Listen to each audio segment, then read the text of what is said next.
வணக்கம்.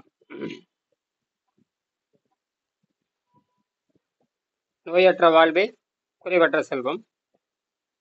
வணக்கம். எனது பெயர் விக்னேஸ்வரன் நர்த்திகா. நான் முல்லைத்தீவுல வசிக்கிறேன். நோயற்ற வாழ்வே குறைவற்ற செல்வம். சளி பெருந்தொற்று நோயை சளியில்லாத உணவின் மூலமாக குணமாக்க முடியுமா? உலகத்தில் சளி இல்லாத உணவு இருக்கிறதா? அதான் கேள்வி. சளி பெருந்தொற்று நோயை சளி இல்லாத உணவின் மூலம் எப்படி குணமாக்குவது?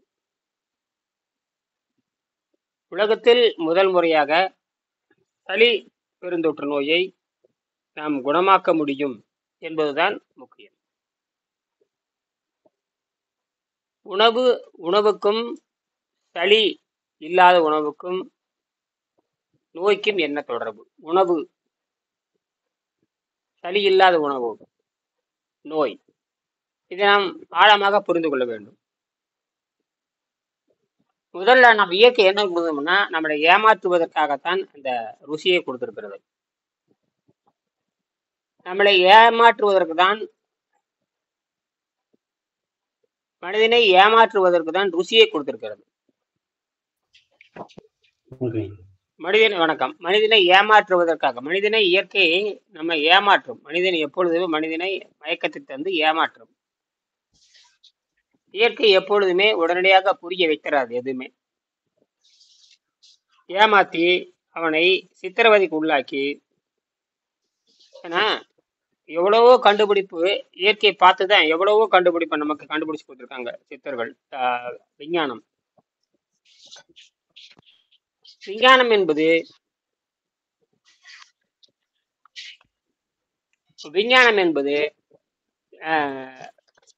அறிவியல் என்பது இயற்கை விஞ்ஞானத்தில் இந்த பாடம் கற்றுக்கொள்கிறது.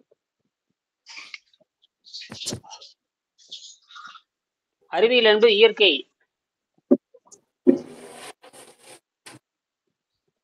அறிவியல் என்பது இயற்கை விஞ்ஞானத்துல பாடம் கற்றுக்கொள்கிறது. அதான் விஷயமே.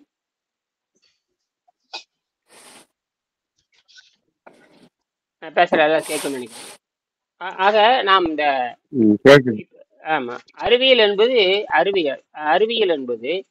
இயற்கை விஞ்ஞானத்திலிருந்து பாடம் கற்றுக்கொள்கிறது. எல்லாமே இயற்கை விஞ்ஞானத்திலிருந்து பாடம் கற்றுக்கொள்கிறது. ஆனா உடனடியா அறிவியல் நமக்கு சொல்லி தருதா? உடனே அறிவியல் நமக்கு புரிகிறதா? உடனே நமக்கு அறிவியல் புரிஞ்சிருதான்னு பாக்குறீங்க. நமக்கு ஒரு சிக்கல் வருதுன்னா அது உடனே நமக்கு அந்த அறிவியல் புரிகிறதா? சொல்லுங்க, எதாவது புரியுதுங்களா? அதாவது நமக்கு ஒரு சிக்கல் வருதுன்னு வச்சுக்கோங்க. சிக்கலை தீர்ப்பதற்கு நம்ம ஒரு வழிமுறை கையாளுறோம். உடனே நமக்கு புரிஞ்சிருதான்னு கேக்குறேன். இல்லைங்க. ஏன் புரிய மாட்டேங்குது? ஏன் இயற்கை அப்படி, ஏன் நமக்கு இயற்கை அப்படி எளிமையா புரிய வைக்க மாட்டேங்குது?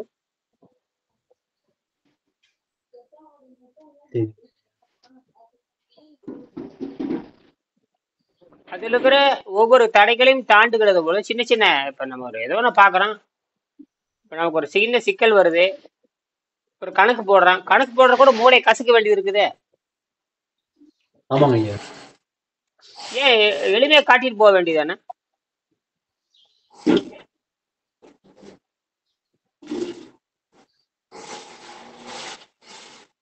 ஏன் எளிமையா நமக்கு காட்டுறது இல்லை இயற்கை? ஏன் நமக்கு எளிமையா இயற்கை காட்டுறது இல்லை?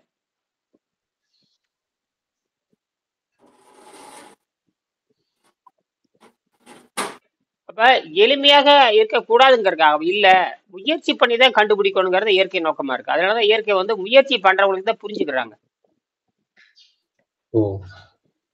விஞ்ஞானிகள் ஒரு உண்மையை நிரூபிக்கணும்னா, விஞ்ஞானிகள் அறிவாளிகள் வச்சுக்கலாம். விஞ்ஞானிகள் அறிவாளிகள் சொல்லலாம். அவர்கள் நிரூபிப்பதற்காக பல கட்ட சோதனைகள் பண்ணி, பலருக்கு எடுத்துக்காட்டி, பலர்கிட்ட சொல்லி, அவர்களும் செஞ்சு பார்த்து சரியா வருகின்ற பொழுது இல்ல, தத்துவம் சரியாக இருக்கிறது, நடைமுறை சரியாகிறது. அது அறிவியல் பேரு. அறிவியல் என்பது 100 முறை சரிபார்க்கப்பட்ட பிறகுதான் அறிவியல். அறிவியலுடைய அடிப்படையே யாரு செய்தாலும் சரியா வரணும், எல்லாத்துக்கும் புரியுற மாதிரி இருக்கும். அதனாலதான் அறிவியல் என்பது ரொம்ப சோதனைக்கு உட்பட்டு தான் வருது. ஆக அந்த சோதனைக்கு உட்பட்டிருக்கு முன்னாடி பல அறிவியல் சிந்தனை உள்வாங்கி அதை பிரிச்சு பிரிச்சு பார்த்து கண்டுபிடிக்கிறப்ப அவனுக்கு செலவழிக்க வேண்டியது இருக்குது, கஷ்டப்பட வேண்டியது இருக்குது, செலவழிக்கப்பட வேண்டியது. கஷ்டப்பட்டுதான், துன்பப்பட்டுதான், துயரப்பட்டுதான் ஒரு விஞ்ஞானத்தை கண்டுபிடிக்கிறார்கள். கண்டுபிடிச்சு அதை உறுதிப்படுத்துறாங்க. அப்ப இயற்கை எளிதாக எதுவும் கிடைக்கிறது இல்லை. இயற்கை எளிதாக எதுவும் கிடைச்சிடாது. ஆமாங்க. அதுக்கப்புறம் அது இந்த உண்மை நிரூபிக்கப்பட்டதுக்கு அப்புறம் அது மலிவாக வரும். அது கண்டுபிடிக்க அதான் இயற்கை வந்து எல்லாமே வந்து உடனே கிடைச்சிடாத மாதிரி தான் பண்ணியிருக்குது. ஏன்னா அவன் முயற்சி பண்ணணும் அப்படிங்கிறதுக்காக. அதனாலதான் இன்னைக்கும் விஞ்ஞானத்துல பல கேள்விகளுக்கு விட தெரியாமே இருக்கும். இன்னும் அப்ப கிடைக்கணுங்கிறதுதான் மனித அதோட இயற்கையோட நோக்கம் ஐயா. தெரியாத கேள்விகள். ஆமா. இன்னைக்கூட இப்ப நிறைய பேரு ஆரோக்கியத்திற்கு யோகத்தை எப்படி பயன்படுத்துறதுன்னே தெரியல யாருக்குமே.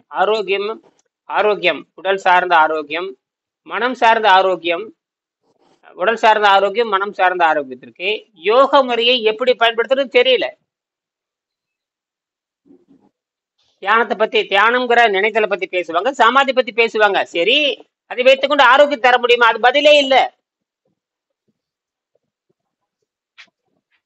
சமாதின்னு பேசிக்கிட்டே அடிப்படை சமாதின்னு பேசுற அறிவாளிகளே, மனிதன் நோயற்ற வாழ்வுக்கு பதில் சொல்லு. நீ மிகப்பெரிய உயர்ந்த ஞானத்தை சொல்லிக்க. நீங்க சாதாரண 2 வகையிலும் பயன்படணும். சாதாரண மக்களுக்கும் பயன்படணும். சாதாரண மக்களுக்கு ஒரு கண்டுபிடிப்பு என்பது சாதாரண மக்களுக்கும் பயன்படுறா இருக்கணும். அது மேல்நிலை போறவங்களுக்கும் பயன்படும். ஏணி என்பது 1வது படி ஏறுற மாதிரி இருக்கணும், 7ஆம் படி ஏறுற மாதிரி இருக்கணும். 1வது படிக்கும் அது 1ஆம் வகுப்பு பாடத்துக்கும் அது புரியுற மாதிரி இருக்கணும், 7ஆம் வகுப்பு பாடத்துக்கும் புரியுற மாதிரி இருக்கணும். அதாவது எப்படின்னா எல்லாத்துக்கும் பயன்படுற மாதிரி இருந்தா தான் அது அறிவியல். அல்லது எல்லாத்துக்கும் பயன்படுற மாதிரி எளிமையாக்குறது அறிவியல்.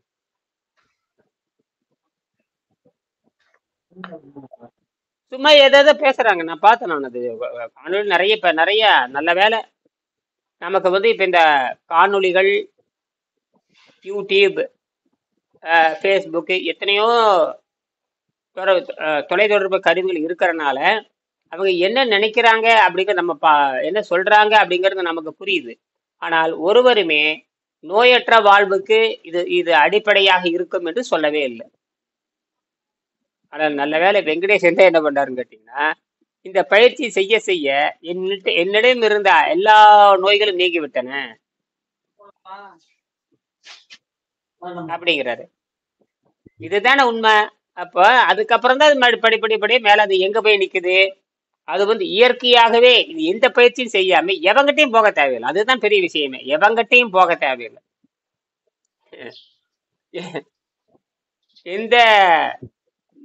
எந்த சோத்து மூட்டை, எந்த சோத்தை பத்தி பேசுகின்ற சோத்து மூட்டை, எல்லா யோக மண்டங்களும் சோத்து மூட்டைகளாக நான் பார்த்தேன். எல்லா யோக மண்டங்களும் சோத்து மூட்டைகளை தான் வச்சிருக்கிறானுங்க. சோத்து மூட்டையை வச்சுக்கிட்டு மேல பாரு, கீழே பாரு, அல்லையில பாரு, அப்படியே மேல பிறண்டு பாரு, கண்ணத்தை உருட்டி பாருன்னு சொல்றானுங்க. தவிர எல்லாரும் புலி மூட்டை ராமசாமி மாதிரி தான் ஒருத்தன் இருக்கானுங்க. இலைத்திருப்பான் யோகிங்கிறதே இல்லைங்க. என்னது அதை பார்த்தேன். நான் வேணா ஒரு 2-3 காணொலி கொடுப்பாங்க. நான் 2-3 காணொலி பார்த்தேன். நான் நிறைய காணொலி வருது. ஆனால் இலைத்திருப்பான் யோகிங்கிறதே இல்லை. ரெண்டாவது வந்து அவங்க சாப்பிடுகின்ற உணவை நான் பார்க்கறேன். நான் தப்பு சொல்லலை, இந்த அறியாமல் செய்கிறார்கள் தெரிஞ்சு போச்சு. அதாவது இந்த சாப்பிடுகிற உணவுகள் பாலோ வருது. அதாவது உலகத்திலே பாலை குடிக்கிற ஒரே விலங்கு மனிதன் தான். எந்த விலங்கு பால் குடிக்கிறது இல்லை.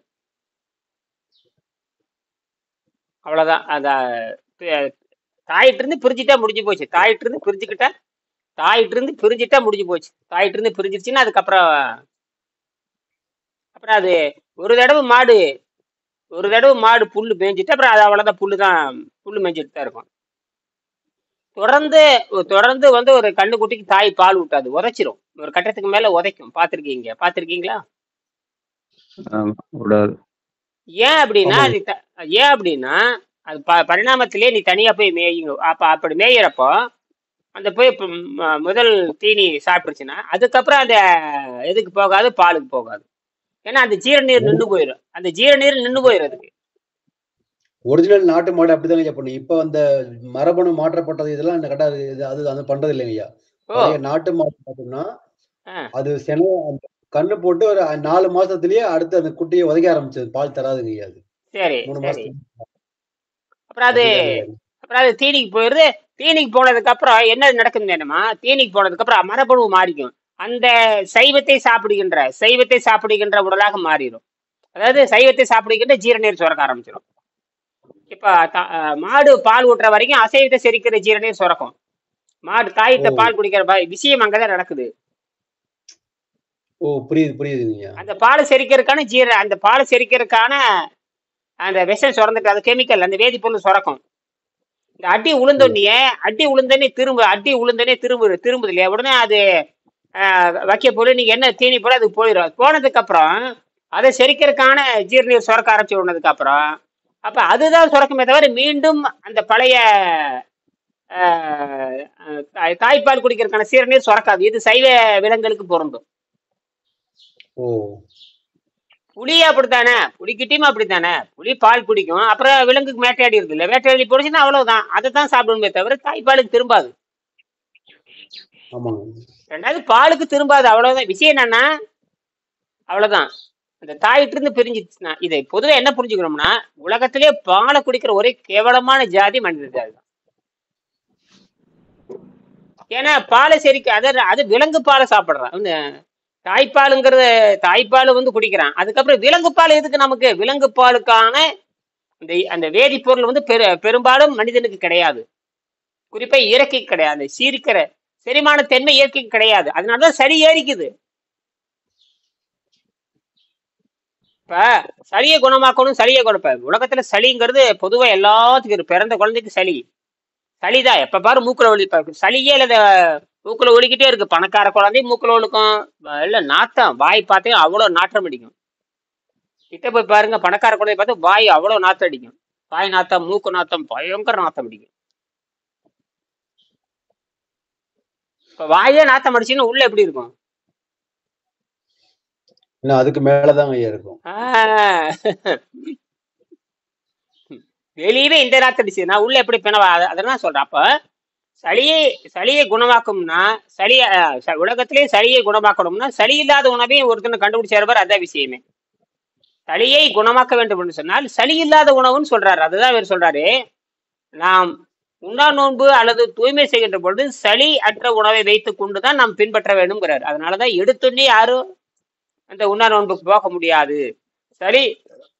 சளி குறைந்த உணவை வைத்துக்கொண்டு பிறகு நீரை அருந்தி ரெண்டையும் சேர்த்தி தான் நீங்க செய்யணும். இதுதான் இயற்கை முறை. இது அறிவாளிகள் மட்டும்தான் புரிந்து கொள்ள முடியும். சரி, ஒருத்தன் சாப்பிட்டு இருக்கிறான், தனக்கு நோய் வந்துட்டா சாப்பிட்றதுக்கு யாரும் கேட்கறது இல்லை. நோய் வந்துட்டா மட்டும்தான் ஐயோ ஏன்னு நோய் வந்துட்டு எங்க போடான்னு கேட்பான். அப்ப நோய் வந்துட்டு எங்க போறான்னு கேட்பான், அவங்க மருந்துக்கு போறாங்க. ஆனால் அப்படி நோய் நல்லாதுன்னு அது இல்லை. அப்படின்னா வராம தடுக்கிறது எப்படின்னு அவங்க சிந்திக்கிறதே இல்லை. யாருமே ஆகாரம் திங்கிறவன் நமக்கு நோய் வந்துட்டா வராம தடுக்கிறது என்ன அப்படின்னு சுய சிந்தனையே இல்லாம இருக்காங்க. அதான் விஷயமே.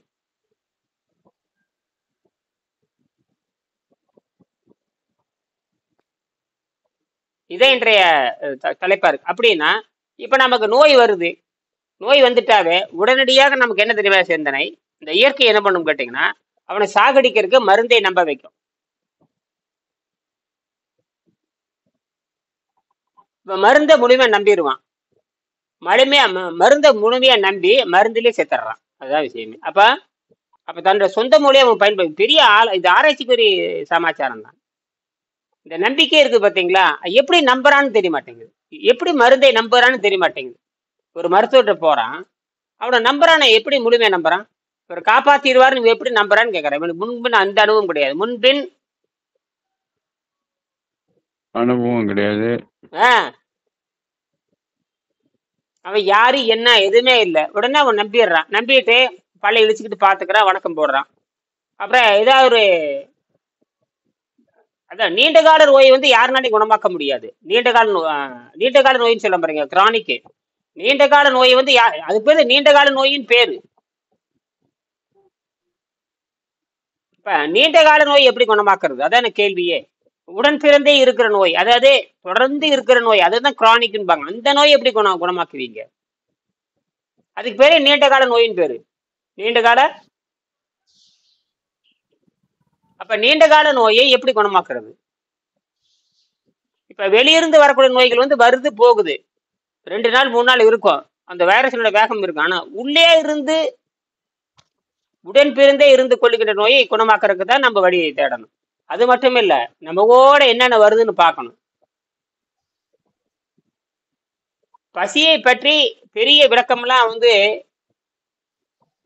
இந்த பரிணாம அறிவியல பாத்தீங்க. பரிணாம அறிவியல்ல பசிங்கிறது ஒரு அறிவு கிடையாது, பசிங்கிறது ஒரு தூண்டல். அதனால அது ஒரு அறிவுன்னு அது சொல்லல. பசிங்கிறது ஒரு தூண்டல், பசிங்கிறது தூண்டல். ஆனால் மற்ற அது இந்த இந்த இந்த 2ஆம் அறிவு, 3ஆம் அறிவு, 4ஆம் அறிவு, 5ஆம் அறிவு, 6ஆம் அறிவு.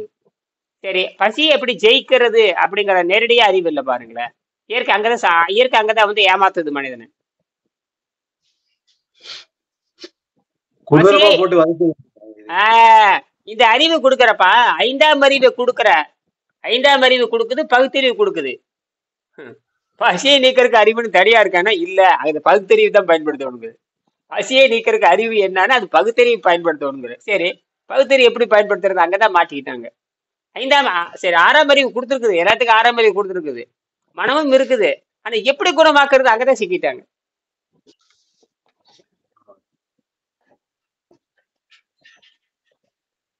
அப்ப அப்படி சரி, அப்படின்னா அது நீண்ட கால தேவை அனுசரித்து தான் இந்த உடம்பு வந்து நமக்கு நோய் இல்லாமல் நீண்ட காலம், அதாவது நோய் இல்லாமல் நீண்ட காலம் இருக்கணுங்கிறது எல்லாத்தினுடைய ஆசை. ஆனா அது நடக்குதான்னு பாருங்க.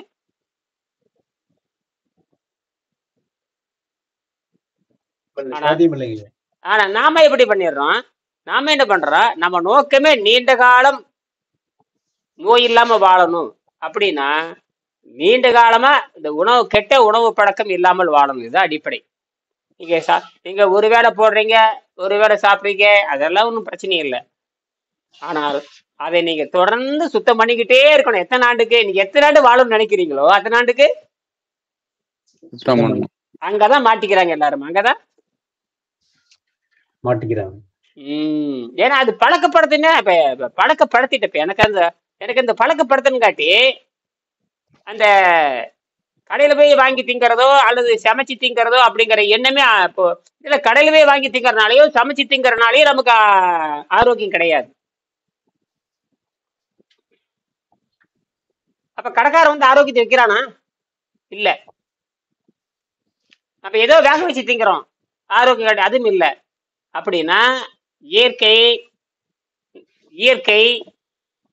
இயற்கை நமக்கு என்ன பண்ணுறது? வெறி இருந்து அனுப்புகிறது, ஆற்றலை அளவில்லாத கொடுக்கிறது. இப்ப நான் கூட இன்னைக்கு மாங்காய் வாங்கி வச்சிருக்கேன். நேற்று மாங்காய் சும்மா தின்னேன், இன்னைக்கு என்ன பண்ணுறது தெரியுங்களா? மாங்காய் அறுத்து வச்சுட்டேன். மாங்காய் அறுத்து சும்மா சுடுதல்ல போட்டு வேக வச்சுட்டேன். இந்த காட்டுறேன் பாருங்க, ரொம்ப நல்லா இருக்கு. காட்டுறேன் பாருங்க. இப்போ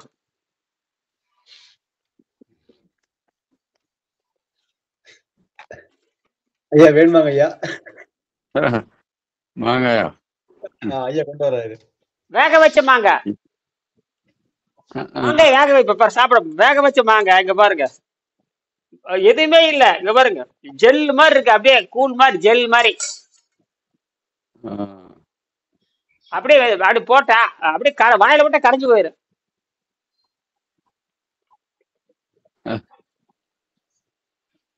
மெல்லவே தேவை, அப்படியே முழுங்கிடலாம்.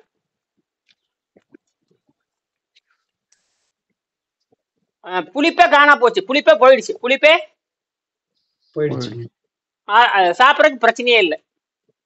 போட்டாச்சு. இல்லட்டா ஊன்னு பச்சை மாங்காய் தச்சோட திங்க முடியாது. அப்படியே மண்டையெல்லாம் அப்படி சுரு நேரு, வாயில ஓட்டனா புடக்குன்னு போயாச்சு. எதுவும் கலக்க வேண்டியது இல்லையா? ஒண்ணுமே இல்ல பாருங்களேன், ஒண்ணுமே பண்ணல. நானு தண்ணி ஊத்தி வேக வைக்கணும், அவ்வளவுதான். சும்மா அது அப்படியே. நான் இந்த மின்காந்த அடுப்பு வச்சிருக்கேன், மின்சார அடுப்பு வச்சிருக்கிறேன், மின்காந்த அடுப்பு. எல்லாம் இப்படி எல்லாமே 5 செகண்ட் தான் எல்லாமே. அடுப்புங்கிற வேலையே கிடையாது. கேஸ் எங்க வீடு, நான் ஒரு சிலிண்டர் வாங்கினா 1 வருஷத்துக்கு வரும். உலகத்திலே ஒரு சிலிண்டர் 1 வருஷத்துக்கு வச்சிருக்க நான் மட்டும்தான். ஒரு சிலிண்டர் வாங்கிட்டா ஒரு வருஷத்துக்கு வரும். எத்தனைக்கு? ஒரு ஒரு வருஷத்துக்கு. வருஷம். ஒரு வருஷம். எங்க வீட்டுக்கு சிலிண்டர் ஆள் வர்றதே கிடையாது.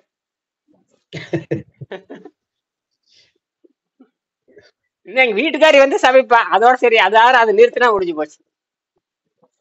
நான் வந்து அப்பவே மின்காந்த அடுப்பு வாங்கி வச்சிருக்கேன். எப்பவ நான் வந்து 15 வருஷத்துக்கு முன்னாடி 10 வருஷத்துக்கு முன்னாடி நானு வெங்கடேசன் பார்த்ததை காப்பி அடிச்சு. வெங்கடேசன் சொன்னா ஒரு மின்காந்த அடுப்பு ஒண்ணு வந்திருக்கான், சைனாக்காரன் கண்டுபிடிச்சிருக்கான், இப்படி தொட்டனே ம். 7 செகண்ட்ல சூடு வருது, அடாடாடா அதை போடுறான்னு சொல்லி அப்புறம் தான் ஓடி போய் முதல் கோயம்புத்தூர்ல போய் வாங்கினேன். கோபிச்செட்டி வாரத்திலே அந்த மின்காந்த அடுப்பு வாங்கினது முதல் நாள் நான் தான். அப்புறம் என்னடா கண்ணுக்கே தெரியாது, அது வந்து எலக்ட்ரிக் ஸ்டவ் வேற, இது மின்காந்த எலக்ட்ரிக் ஸ்டவ் என்பது வேற, அது வந்து 100 வருஷமா இருக்கு. ம்ம். நான் சரி மின்காந்த அடுப்பு ஓ அது அழகா வேலை செய்யுதுங்க. அது எலக்ட்ரிக் ஸ்டவ் லேட் ஆகும், செலவு அதிகம். இது மின்காந்த அடுப்பு வச்சாச்சு பாருங்க, துண்டை போட்டு இது இன்னும் கொஞ்சோண்டு இருக்குது. அப்புறம் ரெண்டாவது நல்லா கரைஞ்சிருச்சு பாருங்க, நல்லா இருக்கு. வேணும்னா கொஞ்சம் சக்கரை போட்டா அடையிடாங்க, சக்கரை போட்டா நல்லா இருக்கும். சக்கரை ஐயா நாட்டு உப்பு சக்கரை. போடலாம். எல்லாம் போட்டுக்கலாம். உப்பு ம் உப்பு உப்பு போட போட்டுக்கலாம். உப்பு போடலாம், உப்பு போட்டா நல்லா கட்டுப்படும். உப்பு போட்டா நல்லா இருக்கும். உப்பு போட்டா ருசியா இருக்கும். எல்லாம் போட்டுக்கலாம். வெல்லம் போட்டுக்கலாம், சாப்பிட்டா நல்லா இருக்கும். வயிறு நல்லா, நாக்கெல்லாம் பாருங்க, நாக்கெல்லாம் நல்லா சுத்தமாயிரும். அவ்வளவுதான். நாற்றம் கேட்ட எதுவுமே இருக்காது. ஆமா, நாற்றம் கீற்றம் எதுவும் இருக்காது. நாற்றம் ம். நாற்றம் கீற்றம் எதுவுமே இருக்காது. நாற்றம் இருக்காது, எதுவுமே இருக்காது. இதுவே போதுங்கய்யா, நீங்க கொரோனா இந்த சளிய கொண்டு போடலாம். ம். எந்த சளிய? இப்ப வரக்கூடிய சளி வருது பாத்தீங்களா, இந்த சளி நோயை கொண்டு போடலாம். இப்ப நேரடியாக செஞ்சு காமிச்சிட்டேன், இதை விட என்ன செய்ய முடியும்? அதுக்கப்புறம் அதுக்கப்புறம் நீரை கொஞ்சம் அப்படி மருதார்த்திக்க வேண்டியதுதான். இதுதான் இப்ப இதுக்குதான் நாமளே சமையல் பண்ணிக்கிறது. ஒரு கால்ல பஞ்சு வச்சிருக்கேன் பாவம். இது வந்து உங்களுக்கு என்ன, இப்ப பாருங்க, இப்ப யாருமே தேவையில்லை, பொண்டாட்டியும் தேவையில்லை, புள்ளையும் தேவையில்லை, ஒரு அளவும் தேவை, யாரும் தேவையில்லை. இதுக்கு என்ன, இதுக்கு வைத்தியம்? இதுக்கு பொண்டாட்டி கூட பொண்டாட்டி செந்தில் பொண்டாட்டி நோட் பண்ணுங்க. ஆ? யாரா புதுசா வந்திருக்காங்க. செந்தில் செந்தில். செந்தில் ஆமா, உங்க பக்கம் அணைச்சி வச்சுக்கங்க. உங்க பக்கம் அணைச்சி வச்சு ஒளி வாங்கி அணைச்சி வைங்க. இங்க சத்தம் கேக்குது, கரகரன்னு சத்தம் கேக்குது. ஆகையினால் அப்ப நம்ம எளிமையாக நோயா இது இது இந்த இந்த பயிற்சி வரைக்கும் பல ஆண்டுகளாக நம்பகத்தன்மை வரணும் இல்ல.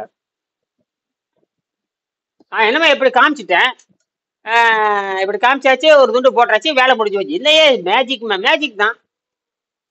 அப்புறம் மற்ற கலோரி வேலை எங்க போச்சு? மற்ற கலோரி எங்க? இவன் சொல்றான் பாருங்க, நல்லா தின்னாதான் கலோரி கிடைக்குன்னு சொல்றதே போச்சு, அவுட் ஆயிடுச்சே.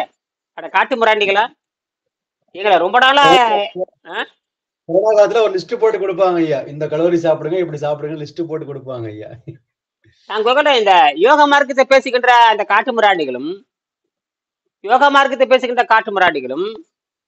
உணவை சாப்பிடுகின்ற காட்டு முராண்டிகள், நானும் காட்டு முராடி இருந்தவன் தான். இப்ப நான் இப்படி இன்னும் தின்னு காட்டுக்கெல்லாம் பார்க்கல. எதுவுமே பண்ணக்கூடாது. நீங்க ஒரு மாங்காய் வந்து ஒரு வேக வைக்கணும், அப்படியே எடுத்து ஒரு துண்டை போட்டுக்கணும், அவ்வளவுதான், முடிஞ்சு போச்சு. தண்ணீரை குடிச்சுக்குங்க, அது வெளிக்கு போயிடும், தானே ரத்தம் சுத்தமாயிரும். வேணும்னா 3 நாளைக்கு ஒருக்கா 4 நாளைக்கு ஒருக்கா அந்த கீழே வந்து கட்டியா வந்து ஏறிக்கும். கீழே மலம் வந்து இறுகி போயிடும். மலம் வந்து என்ன, இறுகி போய் நிற்கும். அந்த இறுகி போன மலம் வந்து எப்படி கட்டிமா இருக்கும், அதை தான் அது உடச்சோட சொல்லுவாரு. அதுக்கு தான் நாம என்ன பண்ணோம்னா இயற்கை இனிமா கொடுத்து வெளியே எடுத்துடணும். அதாங்க ஐயா, அது இனிமே குறையா வருதுங்க ஐயா. குறை எது இந்த புழக்க, ஆட்டு புழக்க மாரி வருது. அதை எடுத்துட்டீங்கன்னா அவ்வளவுதான். என்னன்னா உங்களுக்கு அந்த 33 அடி அந்த மூலாதாரம், அது வாயில தொடங்கி இந்த மலக்கூடல் வரைக்கும் அது சுத்தமாயிருது. அது புத்திசாலியா பயன்படுத்தணும். அது நல்ல வேலை. ஒண்ணு பசி செஞ்சு இயற்கை இனிமா கொடுத்து விடலாம். அப்ப நேரடியாக நீங்க நீர்பயிற்சிக்கு போகின்ற பொழுது இந்த அறிவெல்லாம் இருக்கணும். மலக்குடல் அடைச்சிரும், மலவாய் சுத்தப்படுத்துறோங்கிற எண்ணம் இருக்கணும். நான் உணவை குறைச்சிட்டேங்கிறது வேற. உணவை குறைச்சிட்டோம்னா ஏற்கனவே சாப்பிட்ட பழைய கழிவுகள் வந்து வெளியே எடுத்தாகணும். அது நீங்க திட்டமிட்டு தான் செய்யணும். ஆர்வ குடல் நிறைய பேர் செய்யறாங்க பாருங்க. நிறைய பேர் பூத்தா வாங்கிட்டு ஆர்வ குடல் செய்வாங்க. அதுக்கப்புறம் ஆசிரியரோட சேர்ந்து செய்யாம வீணா போயிடுவாங்க. அவங்க யாரும் கட்டுறது பயனற்றது போகும். அவங்க செய்யற வரைக்கும் தெரியும், அதுக்கப்புறம் எப்படி செய்யறது, தொடர்ந்து செய்யறதா, நீண்ட காலம் செய்யறதா, ஒண்ணுமே எந்த அறிவும் இல்லாமல் போயிடும். அப்ப ஆசிரியரோடு தேர்வு, அதாவது மீண்டும் இது குருகுல கல்வி கொண்டு வரணும். குருகுல கல்வின்னு சொல்றது கேட்கணுங்கிற எண்ணம் வராத வரைக்கும் இனியன்ட்டு இருந்து வாயில் எதுவும் வர முடியாது. அதனாலதான் வந்து எல்லாத்தையும் தெளிவா சொல்லுது, ஒழுங்கா செய், ரொம்ப நல்லது. வெங்கடேசன் வந்து குருகுல கல்வி வேண்டுங்கிறாரு. அப்புறம் ஏன் அவர் குருகுலக்குள்ள ஆக்க முடியலன்னா அப்படிதான் அவர் அறிமுகப்படுத்துறாரு.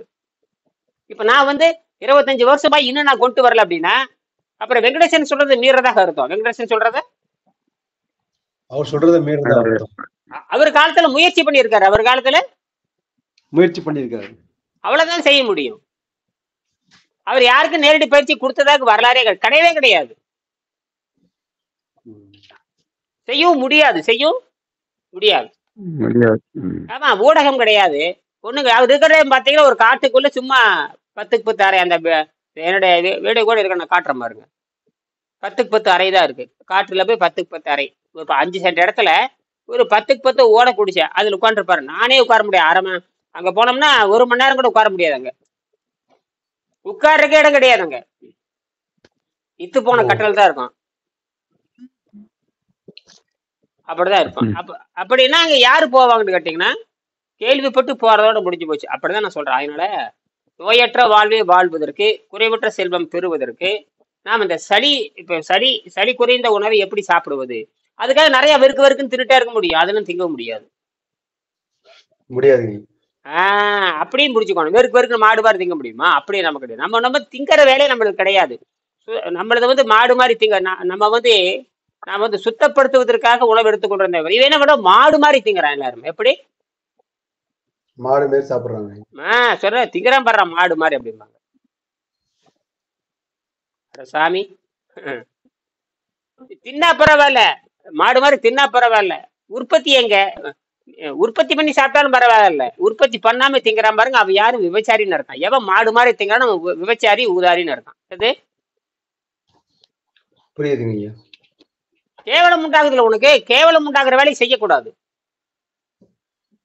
அடுத்தவன் பார்த்து கேவலப்படுது, மாடு மாதிரி திங்கிறான்டா, போச்சு, அதுலயே போச்சு. நீ மான மரியாதையும் போயிரு. அவங்க திங்கிற மாடு மாதிரி திங்கிற வாயில் அப்படிம்பான். அப்புறம் எப்படி திண்டி பண்டாரம்பான். அந்த கேவலமா வரும். திண்ணி பண்டாரம். இவன் தின்னு இருப்பா, அவனை சொல்லுவான் அவன் திண்ணி பண்டாரம்பா. என்னமோ தின்ன இவனமா புனித மாறு, அவனை வந்து திண்ணி பண்டாரம்பா. அடே எங்க அப்பா, அவன் இவனை திண்ணி பண்டாரம்பா, இவன் அவனை திண்ணி பண்டா. அப்ப திங்கிறது குற்றமா? ஆமா, அதை சொல்லு. அதெல்லாம் சொல்ல மாட்டான். அவனும் திண்ணி பண்டார, வெக்கம் கட்டவன், கண்ட இடத்துல திம்பா அப்படிம்பா. இப்படியெல்லாம் வந்து மனிதனை கேவலப்பட. அப்ப தின்பது சரியா தவிர அதுவும் தெரியாது. திங்கலைன்னா செத்து போயிருவேங்கிறான், தின்னா திண்ணி பண்டாரங்கிறான். திங்கலைன்னா செத்து போயிருவேங்கிறான், தின்னா திண்ணி பண்டாரங்கிறான். என்னடா இப்படி எல்லாம் சொல்றீங்க? அப்ப இதுதான் புரியுதுங்க. அதான் திங்கலன்னு சொல்றான், தின்னா திண்ணி பண்டாரன்.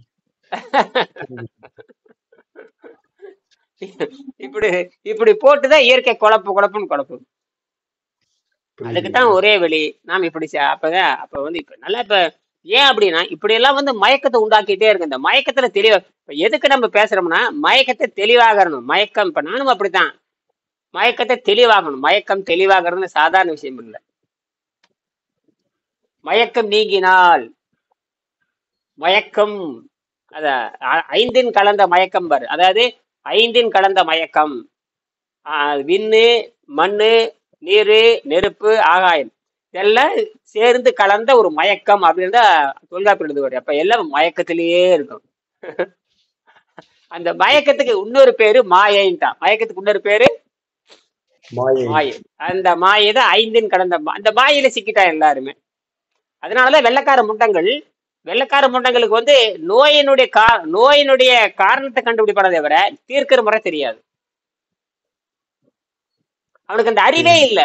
வெள்ளக்காரனுக்கு நோயை தீர்க்கிற அறிவே கிடையாது. நோயை தீர்க்கிற அறிவே கிடையாது. ஆனா வந்து என்ன பண்ணிட்டாங்க, பெரிய பெரிய மருத்துவமனை கட்டி வச்சிருவான். நோயை தீர்க்கிற மாதிரி மருத்துவமனை, நோயை தீர்க்கிற மாதிரி பிரம்மாண்டமான மருத்துவமனை. என்னது நோயத்துக்கு பிரம்மாண்ட மருத்துவமனை? புரியுது. எங்க யாரு போறவனும் பிணமாத்தான் வர்றான்.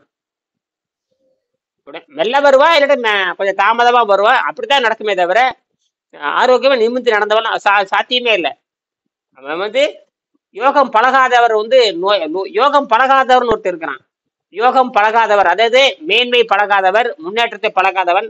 இப்போ படிக்காதவன் எப்படி பாஸ் ஆக முடியுமா? அதே மாதிரி இருப்பான். படிக்காதவன் எப்படி தேர்ச்சி அடைய முடியுமா? முடியாதுங்க ஐயா. அதேதான் இதுலயும் வருது. நீ யோகம் பயிலாதவன், நீ நோவுலதான் சாகணும். புரியுதுங்க ஐயா. குறைஞ்சபட்சம் உணவை பத்தி கேள்வி கேட்கணும், ருசியை பத்தி கேள்வி கேட்கணும், ஆரோக்கியத்தை பத்தி கேள்வி கேட்கணும். எதையுமே கேள்வியே கேட்காதவனுக்கு எப்படி ஆரோக்கியம் கிடைக்கும்?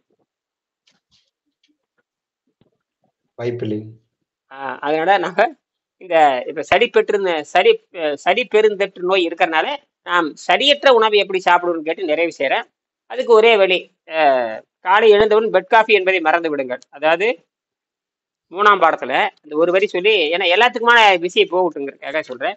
எல்லாரும் இந்த சளி சளி சளி சளி பயந்து என்ன பேர் சளி சளி பாருங்க, இந்த எப்படி பரவும் என்ன சிங்கப்பூருக்கு வந்தாச்சு, இந்தியாவுக்கு வர கவலை நேரமாகும். உங்களுக்கு கேட்டு மெயில் போட்டு வருமா இல்லை தபால் போட்டு வருமா? காத்துல பரவுது, அவர் கேட்டுதான் வருமான்னு கேட்கறேன். இப்பவே அங்க வந்துருச்சு, எது தமிழ்நாட்டுல வந்துருச்சு, எந்திரிச்சுக்கிறா எங்க வந்துருச்சு, ஏது வந்துருச்சு, வந்துருச்சா? கொரோனா வந்துருச்சு. பஸ்ல வந்துட்டு இருக்காங்க. பஸ்ல வந்து இறக்கி விட்டான். சரி, காலை எழுந்தவுடன் சரி. அப்புறம் இந்த சளி பெருந்தொற்று நோயை எப்படி குணமாக்குறதுங்கிறது வெங்கடேசன் சொல்றாரு. அதற்கு ஒரு வழியை நீங்க பாத்துக்கலாம். இதுதான் சளி பெருந்தொற்று நோயை, கொரோனா தொற்று நோயை, சளி பெருந்தொற்று நோயை, எந்த தொற்று நோயா இருந்தாலும் சரியே, வெளியிருந்து வரக்கூடிய தொற்று நோய், உள்ளே இருக்கிற நீண்ட கால தொற்று நோய் எல்லாமே குணமாகும்.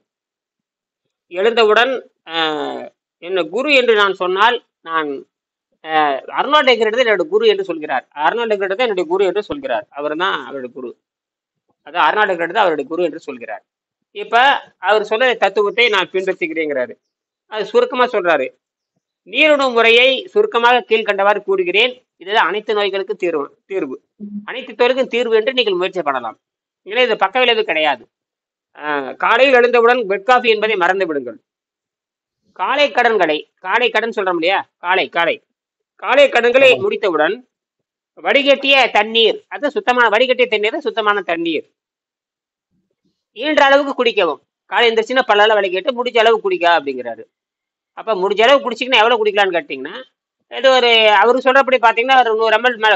நல்ல இரவெல்லாம் சுருங்கி போயிருக்கனால நான் எப்படி பாத்தீங்கன்னா, இரவு நீங்க ஓய்வா இருக்கிற காலை எந்திரிச்சு உடனே காலை எந்திரிச்சுன்னு அந்த 1 லிட்டர்ல குடிக்க முடியாது. அதிகபட்சமா ஒரு 150 ml குடிக்கலாமே தவிர அதுக்கு மேல குடிக்க முடியாது.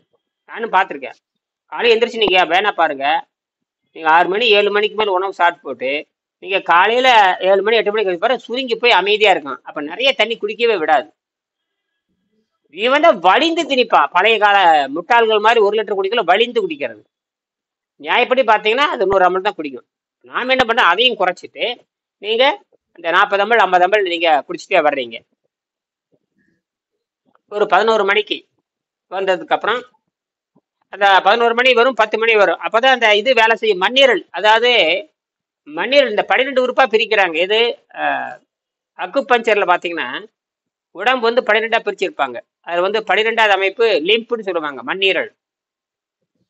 மண்ணீரல்ல வேலை செய்யற நேரம் பாத்தீங்கன்னா, அது என்ன, மண்ணீரல் வெளியிருந்த விண்வெளி ஆகாயத்தை இயற்கையில சக்தி எடுத்து எல்லாத்துக்கும் கொடுக்குங்கிறான். அதில் அந்த கணக்கு கூட நீங்க வச்சுக்கலாம். 10 மணி வரைக்கும் நீங்க நேர மருந்து அருந்தணும். அப்ப என்ன நடக்கும்னு கேட்டீங்கன்னா, சிறுநீர் படுங்க மஞ்சளா நாத்தத்தோட வெளியே போகும். அதுதான் கவனிக்கணும்.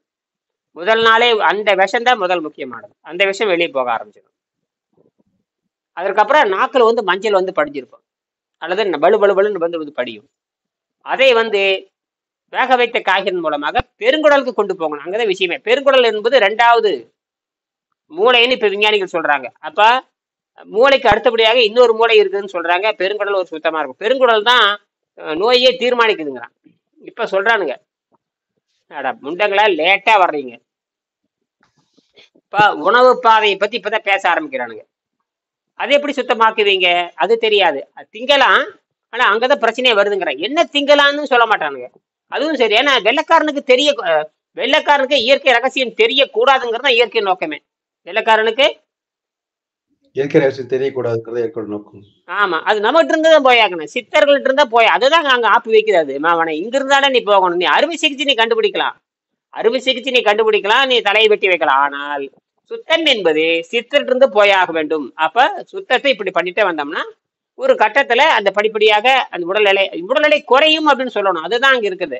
உடல் எடை குறையும், உடல் எடை கரையும், அந்த கெட்டுப்போன சதை தான் கரையும், கரைந்து நடுநிலை பெற்ற உடலாக மாறும். அப்ப உடம்புல எந்த நோயும் இருக்காது. இதை நம்ம செய்ய வேண்டியது. மீண்டும் நம்ம இரவு 8 மணிக்கு இதை பத்தி பேசுவோம். சரிங்களா? நன்றி. சரி. நன்றி ஐயா.